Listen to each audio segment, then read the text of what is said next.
So let's start with the legal framework. So this is the landscape that we are working with.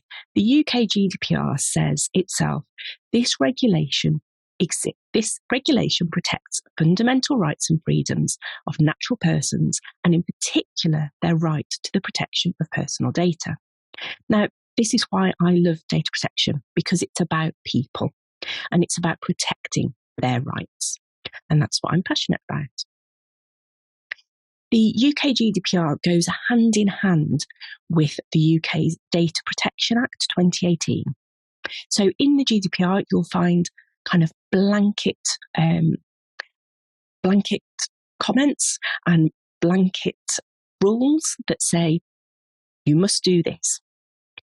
However, the Data Protection Act that goes alongside it will then give you some more specifics of what was actually meant, and importantly, some exemptions so that the rules are not always blanket.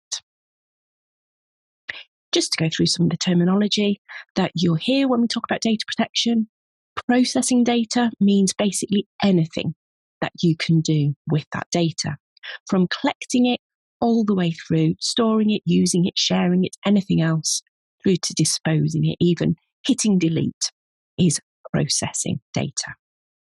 So the most common exemptions that get applied, number one is absolutely third-party data, where other people's information is included, mixed in with the data subjects.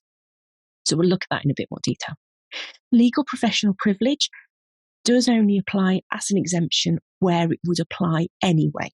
So sometimes people do kind of go, oh, well, that email, I copied in a solicitor on that, legal professional privilege, and it's not that straightforward. So you might need to take a bit more advice on that if you're relying on that as an exemption.